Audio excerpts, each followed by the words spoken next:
자, 여러분 안녕하십니까? 그 정보보호론이죠. 이제 올해 지금 국가직이 끝났고 구급 이제 지방직 구급이 어제 이제 끝났습니다. 그래서 이 정보보호론 뭐 이름을 이렇게 한번 붙여봤어요. 개떼잡이인데 개념 때려잡기 해서 기출문제를 가지고 여러분들에게 한번 개념을 어느 정도까지 설명을 해야 되느냐.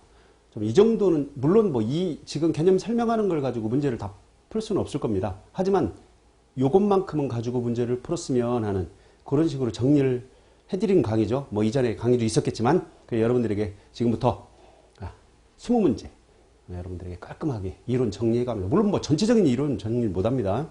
그래서 가장 기본적으로 머릿속에 담고 시험장에 가서 시험에 임하는 이런 수준의 개념을 기본적인 것을 많이 정리해 드리겠습니다.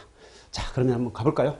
정보보호론인데요. 기출문제풀이에요. 그리고 공무원 지방직 구급 2021년도 6월 5일 시행했습니다. 그래서 매년 이 회차분을 여러분들에게 강의로 이렇게 만나 뵙게 되죠. 사실은 오랜만에 여러분들에게 강의로 만나 뵙는 겁니다. 자, 보시면요. 자, 1번이에요. 자, 보안의 3요소 중에, 자, 보안의 3요소예요. 여러분들이 기억해야 됩니다. 보안 3요소. 자, 요 상태가 지금 선택지가 안 보이는데 일단은 우리는 개념을 정리하는 거 아닙니까? 개떼잡, 개념 때려잡기 아닙니까? 그랬을 때 보안 3요소 하면 여러분들이 떠올릴 수 있어야 된다는 거죠. 보안 3요소.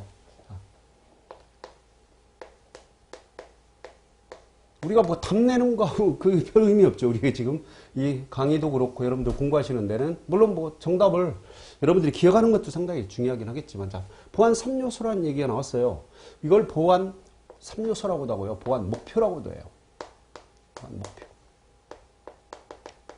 자, 우리가 정보 보안이라는 얘기는 결국에는 이 보안 목표, 이 3요소를 보장해주는 그런 일들, 작업들, 업무들 하는 얘기죠. 그걸 여러분들이 기억하시면 되고, 그럼 보안 3요소에 뭐가 있냐? 우리가 기밀성 있죠, 기밀성. 물론 이걸 비밀성이라고도 해요. 이렇게 표현합니다. 근데 기밀성이라고 일반적으로 합니다. 영어로는 confidentiality라고 그러죠. 그 다음 두 번째가 뭐냐면 무결성이에요. 무결성. 그리고 세 번째가 가용성이죠. 가용성입니다. 이 세 개를 보안 3요소라고 하고 또 보안의 목표라고 돼요. 그럼 정보 보안은 무엇을 보호하기 위한 거냐? 데이터를 보호하는 겁니다. 궁극적인 목표가. 그럼 데이터를 보호하기 위해서 또는 무엇을 보장을 해줘야 되느냐? 이 세 가지를 기밀성, 무결성, 가용성을 보장해 준다. confidentiality, 그 다음 integrated, 그 다음 availability. 그래서 CAI라고도 부르죠. CAI 줄여자 CAI. 그래서 기밀성, 무결성, 가용성. CAI라뇨. CIA라고 그러죠. CIA. 자, 이렇게 기억한다는 거죠. 1번 같은 경우 보안 3요소도 모르겠어요. 뒤에 뭐가 나올지는. 이 정도는 정리하고 가야 된다는 거죠. 3요소를 정리하지만 실질적으로 우리가 보안 요소 기술에는 이것 말고도 또 여러 개가 있죠. 뭐 한번 또 정리할까요? 뭐 인증이라는 것도 있겠고요. 그죠? 그 다음에 책임 추적성,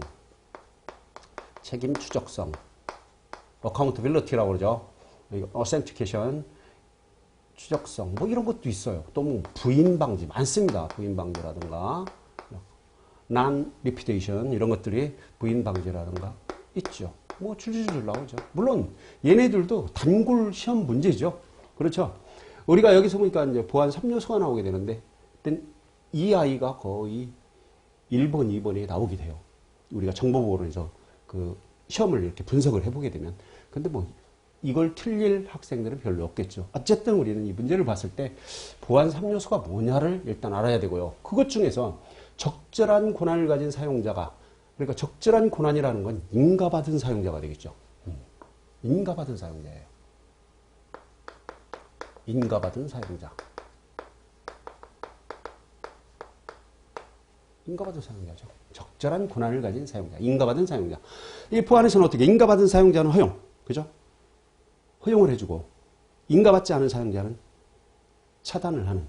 이런 걸 아닙니까? 접근 통제로 봤을 때. 뭐 그렇게 봤을 때 여기도 또 하나 한번 추가해볼까요? 여러분들 기억하는 게. 우리 개념 개떼잡 아닙니까? 지금? 여기는 뭐 접근 통제. 여기에 해당이 되죠. 접근 통제도 여기에 해당이 된다. 뭐 이 정도까지는 여러분들이 머릿속에다 그죠? 담아놓고 시험장에 가셔야 되죠.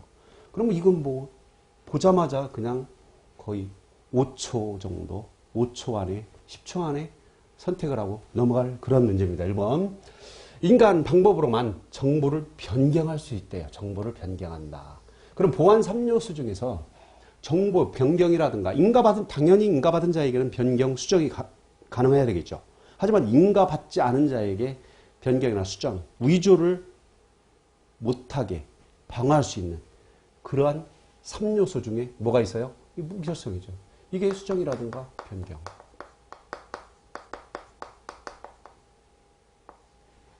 와 관련되는 성질이겠죠. 그럼 답은 나왔네요. 일단 무결성인데 일단 보게 되면은 아니면 몰라도 우리는 답 내는 게 중요한 게 아니라 보안 3요소, 보안의 3요소는 기밀성, 무결성, 가용성이다. 자, 적절한 권한을 가진 사용자다. 인가받은 사용자다. 그리고 정보를 변경할 수 있도록 하는 것이다. 정보 변경과 관련된 보안 3요소는 무엇과 관련이 있다? 네, 무결성과 관련이 있다. 그럼 이걸 보면요. 여기에 우리가 이러한 요소를 보장해주는 기술이 있습니다. 그 기술이 뭐냐면 첫 번째로 기밀성이 뭐냐? 암호화로 보장해줄 수가 있죠. 보호해줄 수가 있다. 암호. 이걸 보안 요소 기술로 보는 겁니다. 무결성의 보안 요소 기술은 뭐죠? 해시 함수입니다. 해시 함수. 그죠? 가용성을 보장해주는 건 뭐냐? 물론 여러 가지가 있습니다. 가용성이라는 어떤 정상적, 그러니까 인가받은 사용자가 언제 어디서나 누구나 인가받은 사용자가 데이터에 접근할 수 있도록 보장해주는 그런 성질이 아니겠습니까? 그랬을 때는 뭐 여러 가지가 있어요. 가용성 같은 경우는 일단 업무가 중단이 되지 않아야 되겠죠. 그렇기 때문에 뭐 우리가 이중화라든가 그렇죠? 하나가 시스템이 다운됐을 때 바로 다른 시스템이 서비스를 해준다든가 또는 부하 분산도 해당되죠. 그죠? 그래야지 적절한 시기에 어떤 인가받은 사용자가 접근하는데 이용할 수도 있고 이런 것들이 가용성과 해당이 된다는 거죠. 관련이 있다. 그래서 여기는 중단 없는 서비스예요. 가용성은 중단 없는 서비스로 해서 무엇을 할 거냐. 중단 없는 서비스로 해서.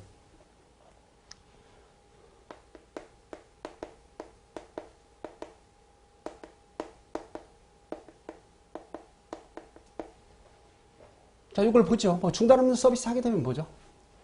계획 잘 세워야 되죠. 제복구도 세우고. 자, 그러면 자, 기밀성을 위협하는 보안 요소 한번 정리해 볼까요?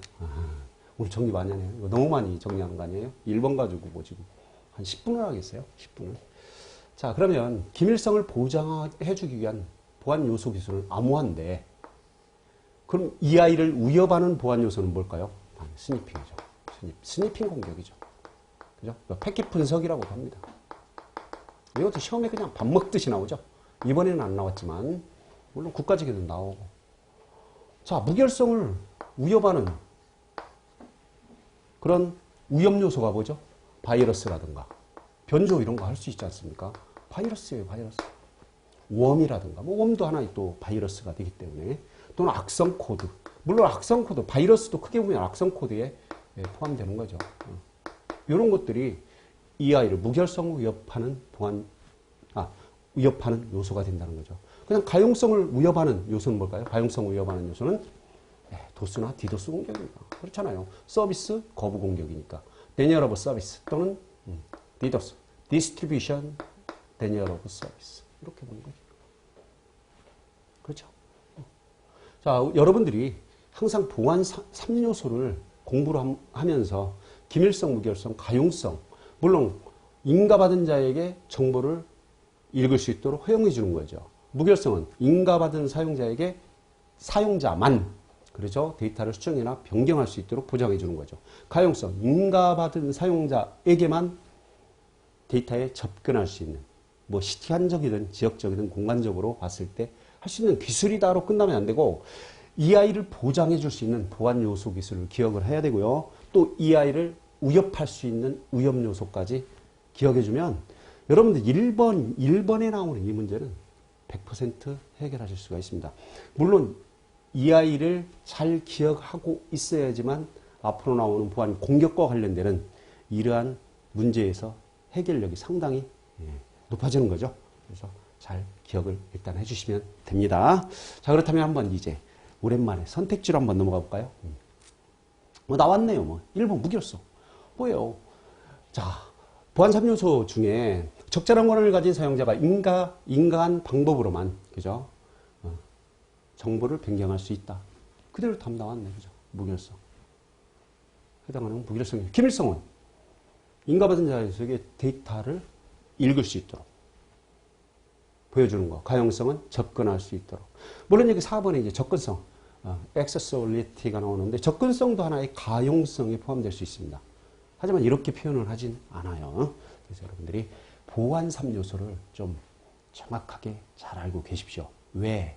정보 보안이라는 건 무엇을 보장하기 위한 그런 작업이다?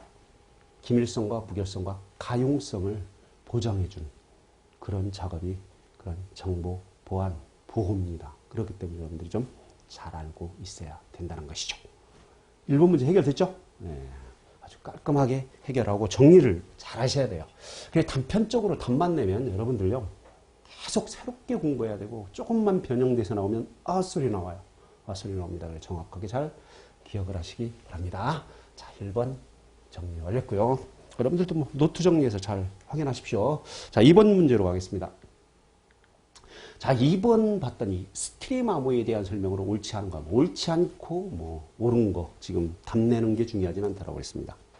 자, 그런데 스트림 암호라는 이야기가 나왔어요. 여기 스트림 암호. 스트림 암호.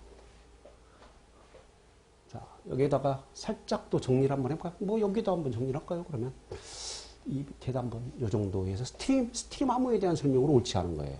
그러면 우리가 암호 알고리즘을 한번 봅시다. 오랜만에 이렇게 나왔는데, 그죠? 암호 알고리즘을 한번 보자고요. 지금 정리해 드리는 건 여러분들이 문제 해결을 하는데 가장 기본적인 것들이고요. 이것만큼은 기본적으로 머릿속에 당연히 담고 그냥 시험에 임하자란 이런 이야기입니다. 그래서 좀, 자, 암호 알고리즘 하게 되면 크게 어떻게 돼 있죠? 자,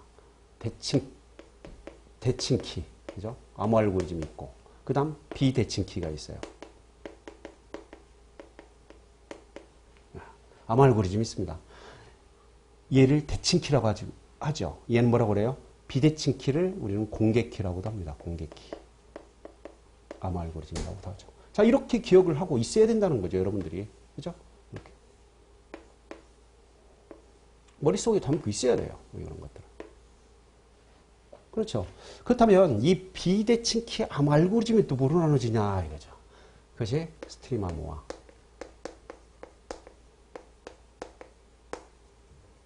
암호와 블록 암호로 나눠진다는 얘기입니다.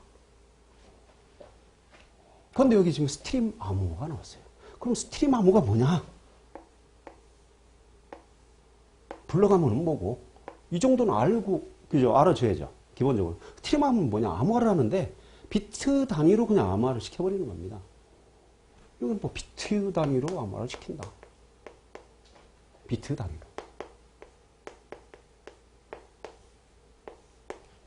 블록 암호는 뭐예요? 이 비트를 묶은 거죠. 예를 들면 데스 같은 경우 디지털 인크립션 스탠다드 같은 대칭키 암호화를 64비트씩 묶어서 암호화를 하죠. 때로는 AES 같은 거 128비트라든가 블록 단위로. 그죠? 묶어서 한다 이거죠. 블록 단위로. 단위로 암호화를 한다는 얘기입니다. 그럼 그 블록이 뭐냐?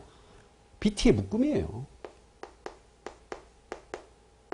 묶음. 뭐 이렇게 표현하면 또 뭐 달리 생각해서 이렇게 쉽게 생각하시면 돼요. 네. 우리는 암호 알고리즘을 최소한 20문제 중에 여러분들이 알리 2문제, 3문제가 나옵니다. 그런데 잘만 정리해 가지고 있으면 아주 쉽습니다. 되게 쉬워요. 자, 이렇게 본다는 거죠. 자, 그런데 여러분들이 그러면 스트림 암호 있고 블록 암호 있고 비대칭 공개키 암호 알고리즘이 여러분들이 시험에 나올 만한 알고리즘이 한 20개가 됩니다. 20개가. 근데 그걸 다 기억하느냐? 그럴 필요 없다는 얘기입니다. 뭐만 기억을 해야 되냐? 일단 대칭키에서는 스트림 암호만 기억하면 돼요. 스트림 암호 여러분들 시험에 나와가지고 여러분들이 헷갈리게 할 수 있는 암호 알고리즘 3개밖에 없어요. 막 짜내도. 뭐만 있냐면 R10. 론스 코드라고 그러죠. 론스 리베스트가 개발한 겁니다. 여러분들 이 공격키 암호 알고리즘 개발한 RSA가 있죠. 리베스트, 샤미르, 에이들만. 세 사람 중에 리베스트예요. 란스코드 4라고. 이 아이가 스트림 암호고요. 그 다음에 나오는 게 A6, A7. 세 개밖에 없어요. 자, 대칭키 암호 알고리즘 중에서 RC4와 A6, A7 제외한 모든 건 다 블록 암호예요. 되게 쉽죠? 별도로 암기할 필요가 없어. 이 중에 왕중왕은 또 뭐냐? 론스코드 4입니다. RC4. 당연히 RC5는 대칭키 블록 암호입니다. 당연히 리베스트가 개발한 것들이고. 더 블록 암호예요. 자, 이렇게 한번 정리하시고. 그럼 대칭키 암호 알고리즘에는 뭐 스트림 암호 다 블록 암호 다 나눠지진 않죠. 이제 대칭키 암호 알고리즘은 여러분들이 어떻게 또 나눠볼 수가 있냐면 여기에는요. 소인수분해 기반이냐, 소인수분해 기반이냐, 이렇게 나누죠. 여러분들 공부하실 거예요. 여러분들 공부하실 때 이렇게 공부하시면 좋아요. 정리하시는 게. 그 다음에 이산대수 기반이냐.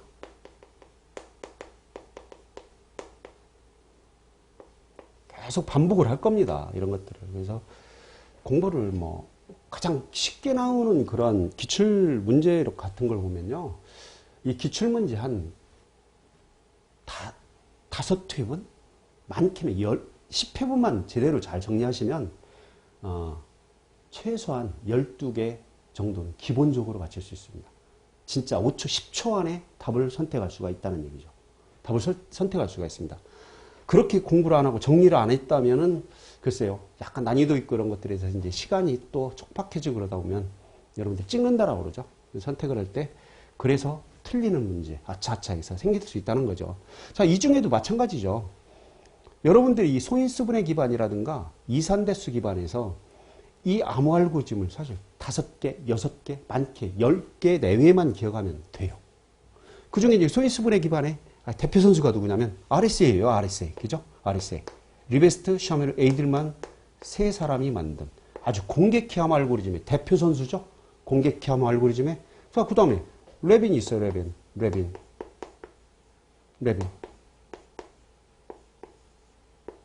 자, 2개만 기억하면 돼요, 일단.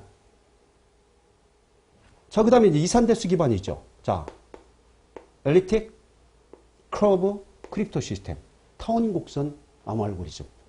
국가직에서 나왔죠. 이거 좀 세게 나왔죠, 국가직에서.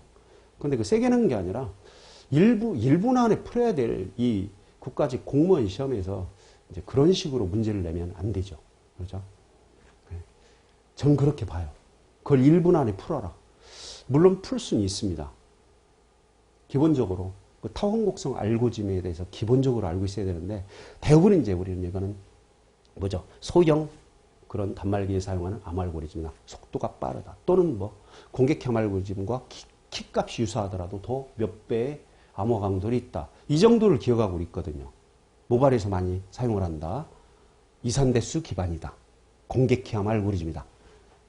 근데 그 타원곡선 알고리즘을 어떤 방향으로 물론 그걸 타원곡선 무슨 방정식으로 풀어내라고 낸 시험은 아니죠. 근데 조금 난해하긴 했다는 얘기죠. 자, 일단은 뭐 접고요. 이전에 강의에서 이제 설명을 드렸으니까. 자, 이산대수 알고리즘 중에 이제 ECC가 있고, 그 다음 뭐가 있어요? DS라는 게 있죠? DSA라는 게 있습니다. 디지털 시그니처 알고리즘. 자, 이렇게 존재를 하게 됩니다. 그 다음에 있는 것이 엘가멜이라는 게 있죠? 여러분들 시험에 나올 만한 것들이에요, 이게. 엘가멜이라는 것들. 그죠? 자, 이렇게 여러분들이 기억하시면 돼요. 물론 DSA 같은 경우는 이제 우리나라에서 이 전자서명 알고리즘, 디지털 시그니처 알고리즘이죠. KCDSL이라는 게 또 이렇게 별도로 국내에서는 사용하게 됩니다. 자, 그 다음에 비대칭키 암호 알고리즘 중에 또 한 번 시험에 출연할 수 있는 그 아이가 뭐가 있죠? DPL만. 그죠? DPL만. 키분배 알고리즘이죠. 펠만. DP와 헬만이라는 사람, 두 사람이 맞는 거죠. 이 사람들이 사실은 비대칭키, 공개키 암호 알고리즘을 최초로 제안한 사람이죠. DP하고 헬만이 최초로 공개키 암호 알고리즘을 제안한 사람입니다. 근데 그걸 구현하는 사람들이 이 세 사람이죠. 리베스트하고 샤멜하고 에들만. 자, 어쨌든 스트림 암호가 나왔는데 우리가 암호 알고리즘을 한번 정리를 해 보았어요. 그랬을 때 시험에 출연할 수 있는 암호 알고리즘 중에는 이런 아이들이 대부분은 출연하죠. 때로는 뭐 대칭키 암호 알고리즘을 찾아라, 아니면 아닌 것을 찾아라. 좀 더 난이도 있게 낸다면 어떻게 되죠? 암호 알고리즘의 성격에 다른 것을 찾아라 했을 때 얘네들밖에 없다는 얘기입니다. 자, 일단 이렇게 가면 되죠. 일단은. 그런데 이제 스팀 암호에 대해서 자체적으로 그냥 물어봤죠. 대놓고. 그죠? 얘가 뭐냐라고 물어본 거예요. 보니까. 한번 넘어가 봅시다. 자, 선택지에 뭐라고 나와 있는지. 자, 이렇게 나와 있네요. 자, 데이터의 흐름을 순차적으로 처리해가는 암호 알고리즘이다. 그 데이터의 흐름을 순차적으로 처리한다. 어떤 거와 가장 관련이 있죠? 비트 단위로 처리한다. 하나의 비트를 8비트라면 그걸 뭐 뒤에 거부터 또 앞에 거부터 처리할 수는 없겠죠? 순차적으로 처리한다. 자, 비트열로 처리한다. 비트 단위로 암호한다. 이렇게 연결시켰다면 그래도 이 아이 가지고 고민은 하지 않죠. 첫 번째 선택지를 가지고. 그렇죠? 데이터 흐름을 순차적으로 처리해가는 암호 알고리즘이다. 그것이 스트림이에요. 스트림이라는 게 뭐죠? 흐름이죠. 순차적으로. 여기에 담겨 있어요. 스트림이라는 것이. 비트 단위로 암호한다라는 거. 암호 알고리즘 알죠? 자, 2번 선택지 볼까요? 이진화된 평면 스트링과 이진 키 스트링, 계속 스트림. 그것을 XOR, 베타적 OR라고 그러죠. 베타적 논리 합. 연산으로 암호화를 생성하는 방식이다. 예. 우리가 지금 암호하는 방식이 대부분 베타적 OR로 하게 되죠. 이제 베타적 OR를 보게 되면요. 이 아이도 여기서 베타적 OR라는 건 뭐예요? 우리가 논리 표로 하자면 얘는요. 같으면 자 이렇게 우리말로 할게요. 같으면 제로 표현. 다르면 자 이렇게 표현을 해드릴게요. 여러분들한테 그냥 다르면 1로 표현한다. 입력값이 두 개 있을 때 같으면 만약에 1이거나 제로면 뭐로 표현된다고요? 제로로. 만약에 1, 제로나 제로, 1이면 다르면 1로 표현한다. 이 얘기예요. 같으면 0, 다르면 1로. 입력값이 두 개 있을 때 이런 식으로 표현한다는 거죠. 같으면 제로로, 1이면 1로 표현한다. 이것이 베타적 OR예요. 나중에 이제 암호 알고리즘이 나오게 되면 실질적으로 본다면 얘를 설명하면 이렇게 되죠. 여기서 보면요. 베타적 OR을 한번 키값으로 그대로 본다면 우리가 평문이 있죠. 암호화를 하려면. 자, 평문이 있습니다. 평문을 만약에 1, 0, 0, 1이라고 합시다. 1이라고 합시다. 그럼 이 아이를 암호화를 하려면 뭐가 있어야죠? 키가 존재해야 되겠죠. 키값이 0, 1, 0, 1이라고 합시다. 자, 이 아이를 이제 뭐로 해야 돼요? 이 키로 암호화를 시키는 거죠. 암호화를 시키는 암호문은 평문을 키를 가지고 암호문을 만들어내는 거죠. 암호화를 시키는 거죠. 암호문이 어떻게 나올까요? 얘와 얘를 가지고 지금 무슨 작업을 하는 거죠? 우리는 암호화를 하는 겁니다. 암호화. 뭘 가지고? 키를 가지고. 그랬더니 암호문이 어떻게 나오느냐? 이걸 우리는 뭘로 한다라고 그랬죠? 베타적 OR을 하는 거예요. XOR. 계산하는 거죠. 베타적 OR로.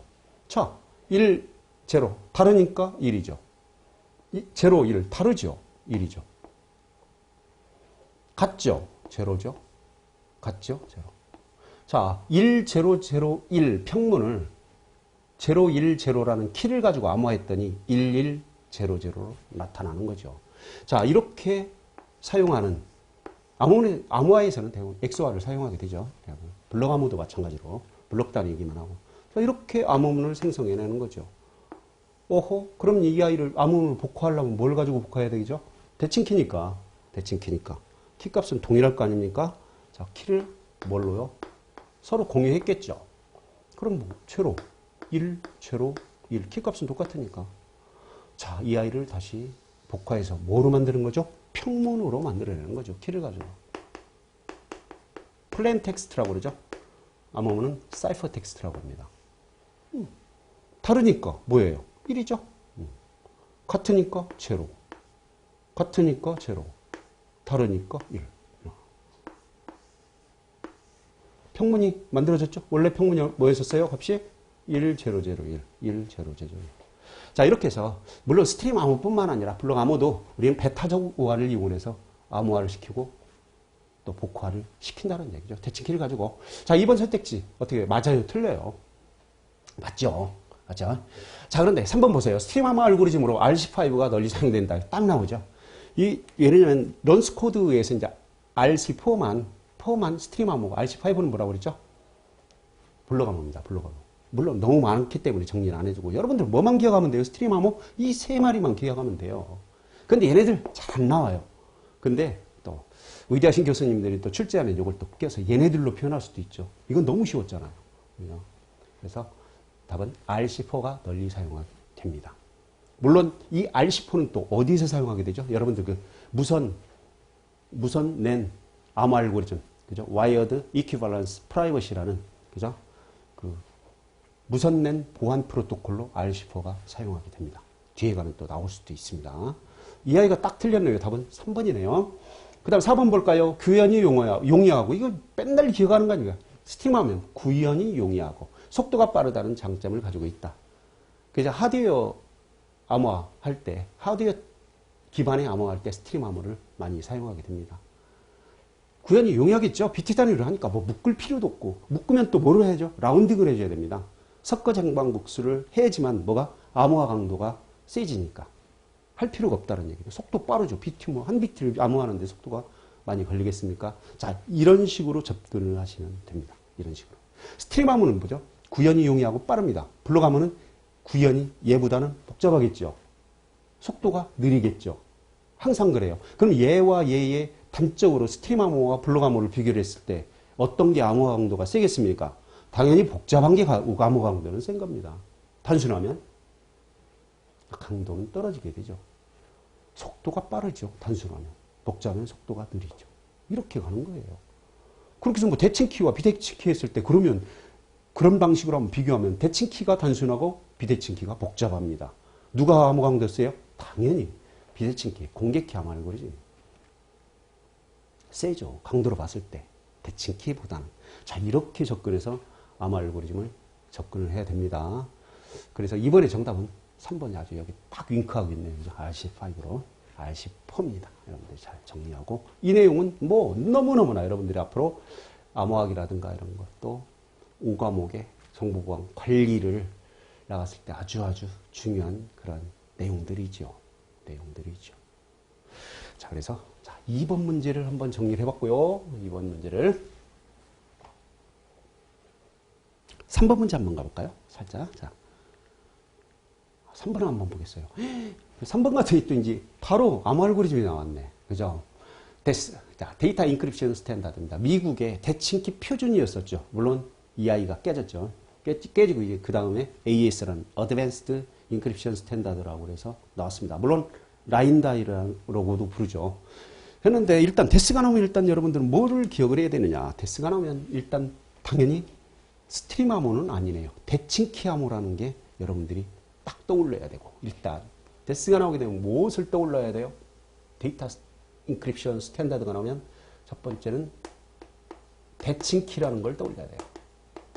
대칭키 암호 알고리즘이다. 미국에서 개발해, 미국의 암호 알고리즘, 이것까지는 기억을 못해도 괜찮습니다. 어차피 미국은 미국에서 개발하지 않습니다. 암호 알고리즘은 공모를 하게 되죠. 공모를 해서 개발을 하게 됩니다. 미국은 특이하게도. 대칭키 암호 알고리즘이라고 해요. 대칭키 암호 중에도 뭐 블록 암호 알고리즘이다. 블록 암호라는 거죠. 그 다음 키 길이가 또 중요해요. 아니, 블록이 그럼 몇 블록씩이냐? 블록 크기가 중요하죠. 블록 크기. 64비트씩 묶죠. 여기서는 블록 단위로. 비트를 묶어버린다. 64비트씩. 묶어서 암호화를 시킨다. 그 다음에 이제 키 길이가. 암호는 키가 중요하죠. 왜? 암호화들은 키의 길이와 관련이 있다. 암호화 강도는 키의 길이와 관련이 있다. 암호 알고리즘과 관련이 없습니다.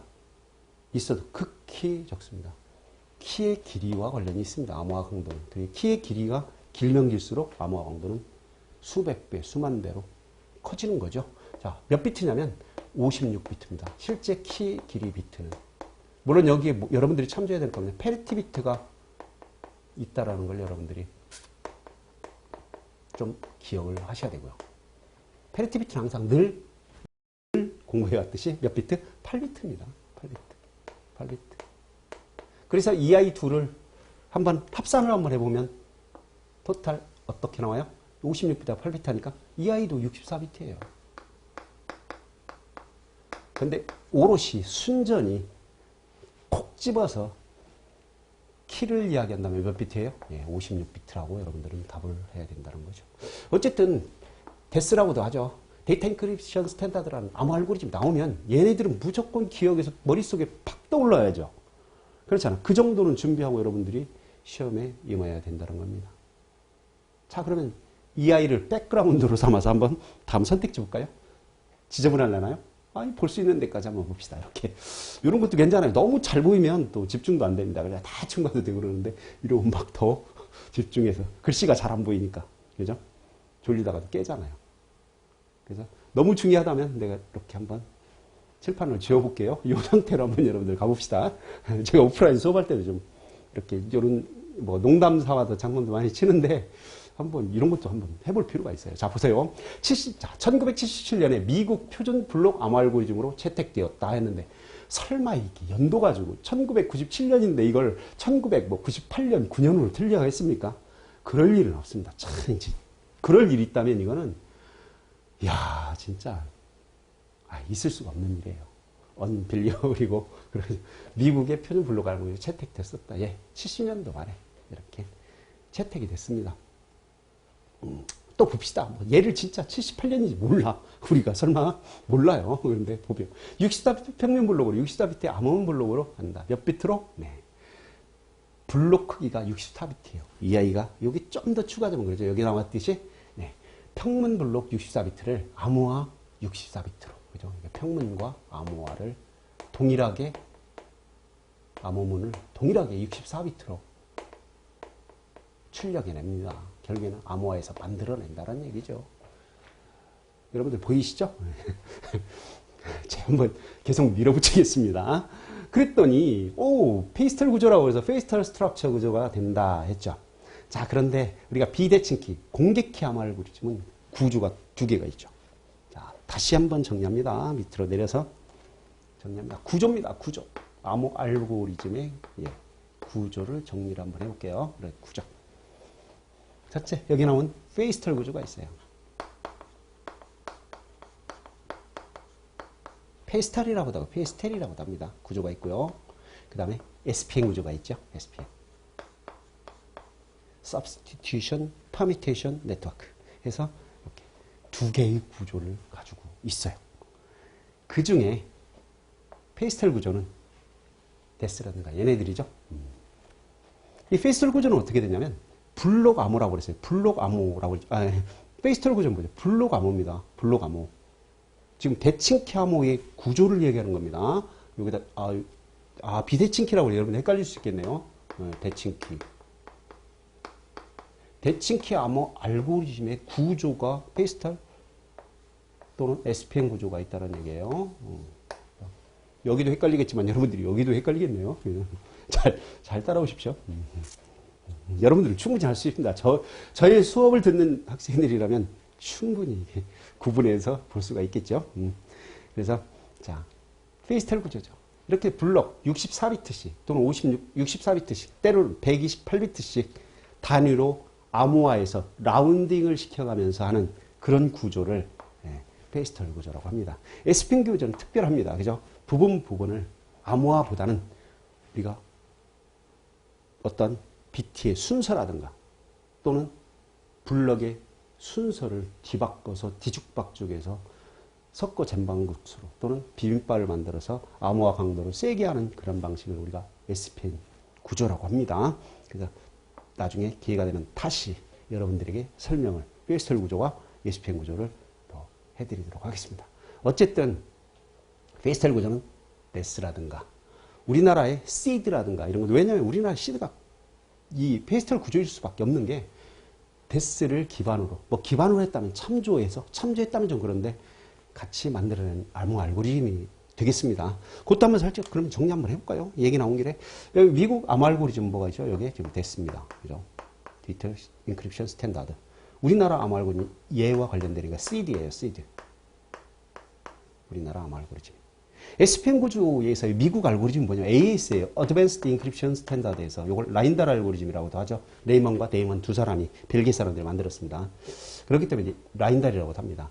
근데 우리나라 알고리즘은 보면 아리아가 EI하고 같이 갑니다. 아리아. 그죠? 우리나라 국내 연구소에서 개발한 거죠. 이렇게 기억하면 돼요. 당연히 얘가 128비트인 게 얘도 128비트. 가변 키 길이. 가변 블럭을 사용하게 되죠. 당연히 얘네들은 정해진 블록을 사용하고 물론 얘는 64비트고 얘는 128비트입니다.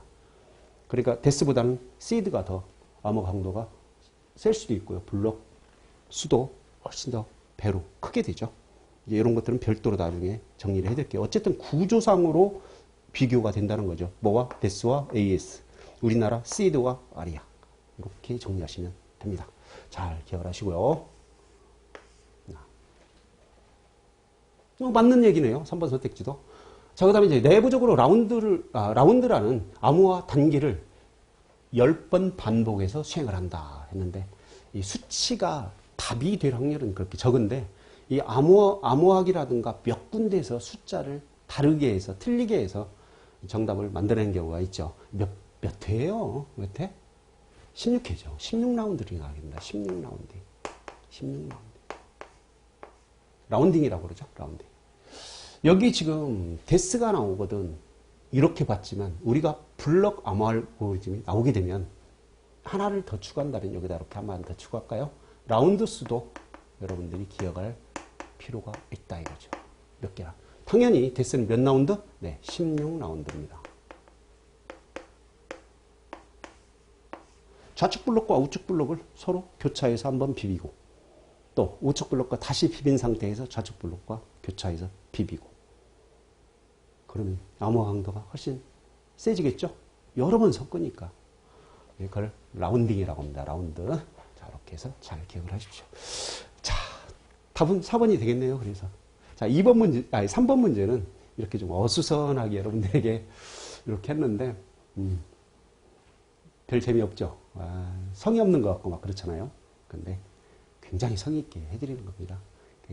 다음 문제부터는 좀 깔끔하게 정리하고 이어서 설명을 드리려고 그냥 놔뒀어요. 다시 지우고 하는 것보다 잘 정리하시고 이렇게 하시면 좋겠습니다. 뭐 이 정도까지 하면 3번 문제도 여러분들이 3번 문제만 가지고도 좀 많이 정리를 했다고 보죠. 4번 문제도 얘네들과 유사성이 있거나 얘네들과 유사성이 있으면 한번 그대로 안 지우고 재활용을 한번 해보겠습니다. 제가 재활용을 되게 잘합니다.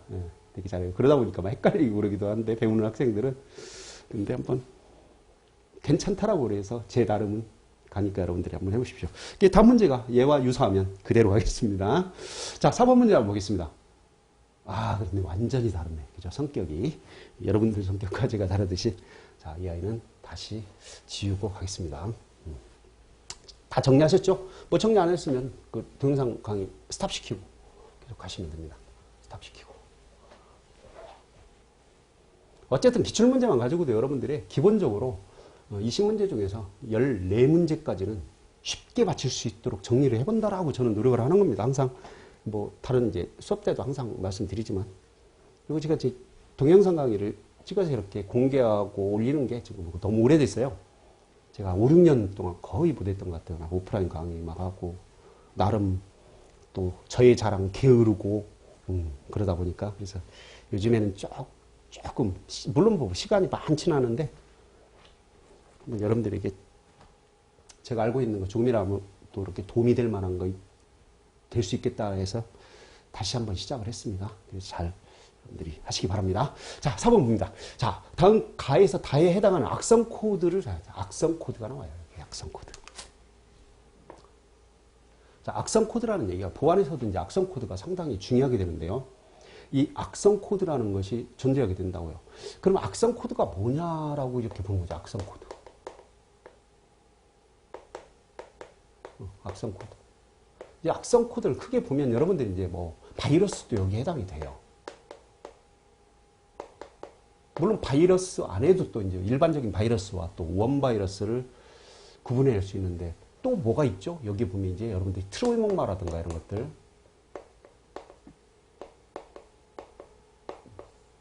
또 어떤 명령을 내리고 할 수 있는 이 쉘 코드라는 것도 존재합니다.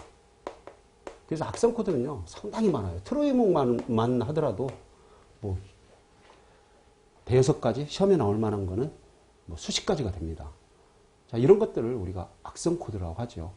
어떤 시스템에 접근을 해서, 프로그램이죠. 악성 코드도 접근을 해서 어떤 해를 끼치는 그런 거.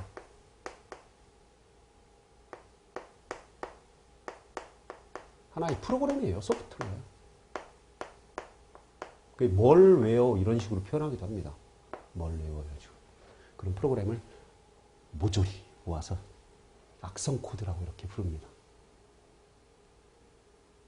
그래서 바이러스가 하는 일, 또 트로이목마가 하는 일, 또 쉘 코드가 하는 일이 약간씩 상이하게 기능상으로는 다르죠. 그래서 악성 코드를 한번 볼게요. 자, 가번을 한번 보겠습니다. 사용자의 문서와 사진 등을 암호화를 시킨대요. 암호화. 그죠? 암호화는 기밀성을 보장해주는 보안 요소 기술이라고 그랬습니다. 암호화. 근데 뭐 어떤 악성 코드가 사용자를 암호화 시켜가지고 보호해주기 위해서 암호화는 안 시킬 것 같아. 그죠? 우리가 어림잡아도 일정 시간 안에 일정 금액을 지불하면 암호를 풀어주는 방식이다. 야, 금전을 요구하네요. 금전 요구. 자, 금전전 요구. 여기 나와 있네요. 그죠? 금전 요구라는 악성 코드다. 너무 쉽죠? 보안을 기본적으로 한 거는 랜섬웨어죠. 랜섬웨어. 자, 랜섬웨어를 정리하면 그거예요. 일단 암호화를 시킨다. 확 줄이면 그죠. 암호화 시킨다. 그리고 금전적 요구를 해요.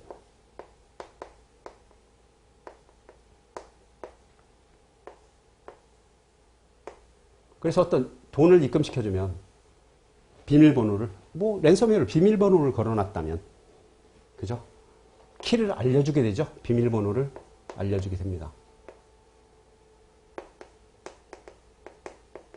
번호를 알려줘서 복화시킬 수 있도록 하는 아주 악성, 말 그대로 악성 코드, 아주 악의적인 그런 공격자의 공격을 우리가 랜섬웨어라고 하죠. 랜섬웨어.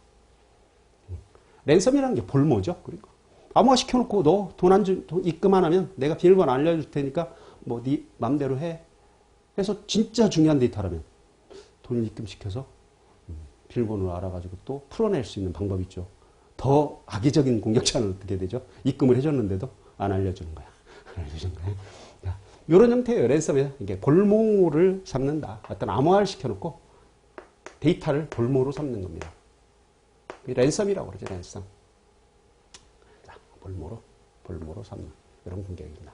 악성코드 뭐 이건 진짜 잘 나와요. 정보보안 기사에서도 잘 나오고 잘 나올 수밖에 없어요. 지금도 진행되는 공격이고 그렇기 때문에 여러분들이 좀 알아두시고. 자, 답은 볼까요? 운영체제나 특정 프로그램의 취약점을 이용하여 공격한다. 자, 취약점을 이용해서 공격한다.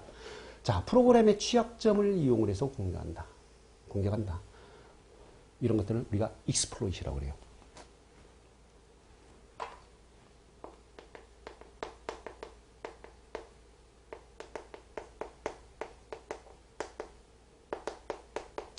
이 취약점을 공격하는 공격 코드 자체를 또 익스플로이트라고도 하고요. 이런 취약점을 이용한 공격을 익스플로이트라고도 합니다. 우리가 이제 시스템 해킹을 하다 보면은 익스플로이트로 공격을 하거든요. 그래서 뭐 어떤 리눅스 서버에서 윈도우즈를 침투한다든가 이럴 때 익스플로이트 또 이런 취약점 코드를 이용해서 CVE에 나타난 거라든가 MS 취약점 코드를 해서 공격 침투를 하게 됩니다. 그래서 뭐 어떤 SMB 취약점이라든가 이런 것들을 이용을 해서 시스템을 윈도우 공격을 한다든가 또는 리눅스 서버 공격을 하게 되죠. 그럴 때 사용하는 것이 익스플로이트예요. 자, 다시 정리하면요. 익스플로이트는 이 코드 자체를 익스플로이트라고도 하고 여기에 나와 있듯이 운영체제나 특정 프로그램의 취약점을 이용하여 공격하는 그런 행위 또는 공격 코드를 익스플로이트라고도 한다. 정리해 두시면 됩니다. 뭐 달리 나올 수는 없어요. 여러분들 시험에서. 정보보안 기사나 이런 데서는 좀 달리 나왔죠.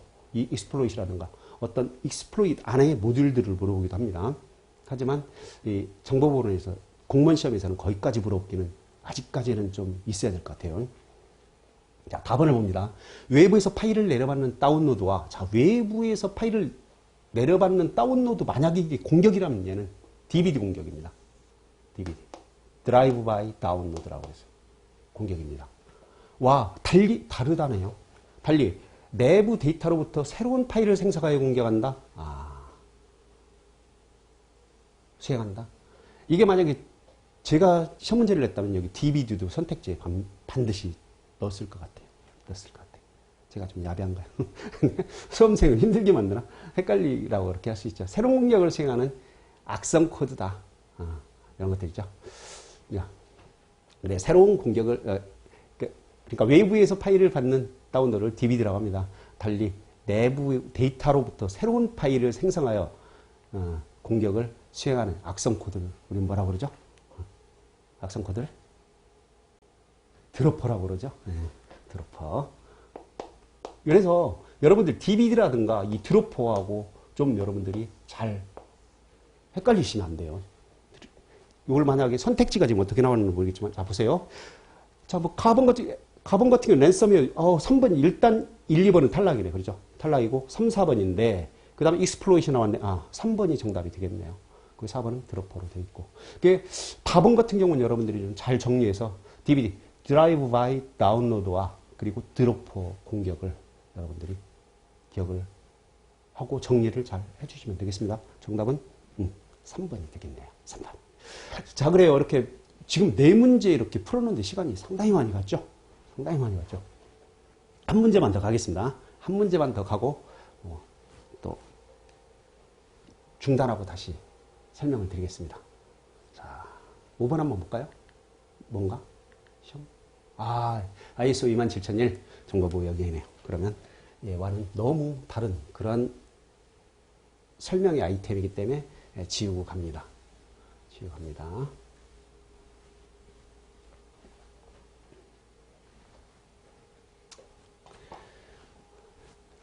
자, 5번을 볼게요. ISO 27000의 정보보호 영역의 통제 분야죠. 해당되지 않는 것을 했습니다. 일단은 ISO 27001도 처음에 나왔을 때 2005년에 나왔을 때는 11개 통제 항목에 133개의 도메인에 133개의 통제 항목이었었어요. 그런데 2015년에 다시 한번 발표를 했죠. 그래서 14개의 도메인에, 그죠? 그래서 만약에 그 도메인이나 통제 영역의 개수가 나왔다면 여기 연도를 표기해 줘야 됩니다. 안 그러면 달라요. 도메인 영역도. 그래서 지금 2015년 거로 본다면요. 2013년에서 15년 거로 본다면 이 아이는 뭐냐면 14개 도메인에, 도메인이라고 합니다. 14개의 도메인에 144개 통제 항목으로 이루어져 있습니다. 이렇게. 이것도 좀 기억을 하고요.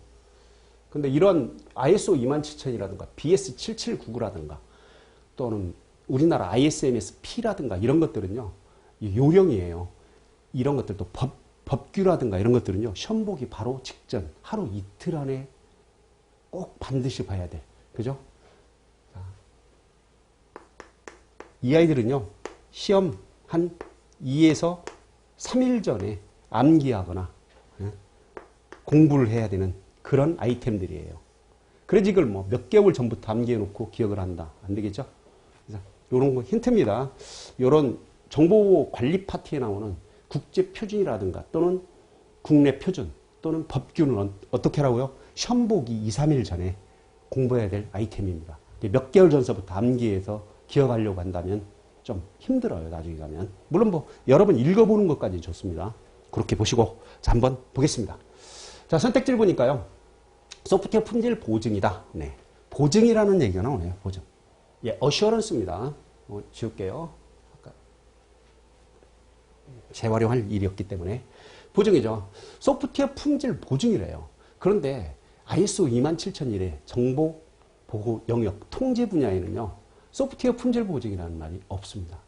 여기 보면 물론 여러 가지가 있어요. 여기 이제 답은 물론 1번이 완전히 다르네요. 접근 통제라든가 암호화, 정보 보안, 사고 관리, 게다가 인적 보안, 물리 보안, 자산 이런 것들도 다 포함이 돼요. 그렇잖아요.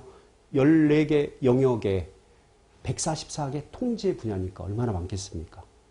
그래서 여러분들이 물론 답은 1번이긴 하지만 이 ISO 27000이라든가 또 CC 있죠? Common Criteria 이런 것들은 꼭 시험 보기 2, 3일 전에 한 번씩 반드시 읽고 시험에 임하는 그러한 시험의 아이템들입니다. 별도로 정리하고 뭐 여기에서 제가 정리해 드려도 이런 것들은 별 의미가 없다는 얘기죠. 그래서 5번까지 자 요런 팁까지 주면서 우리는 5문제 푸는데도 상당히 오래 걸렸죠. 그래서 개떼잡입니다. 개념 때려잡기 기출문제를 가지고 이렇게 잠시 쉬었다가 이어서 6번 문제부터 한번 또 풀어보겠습니다.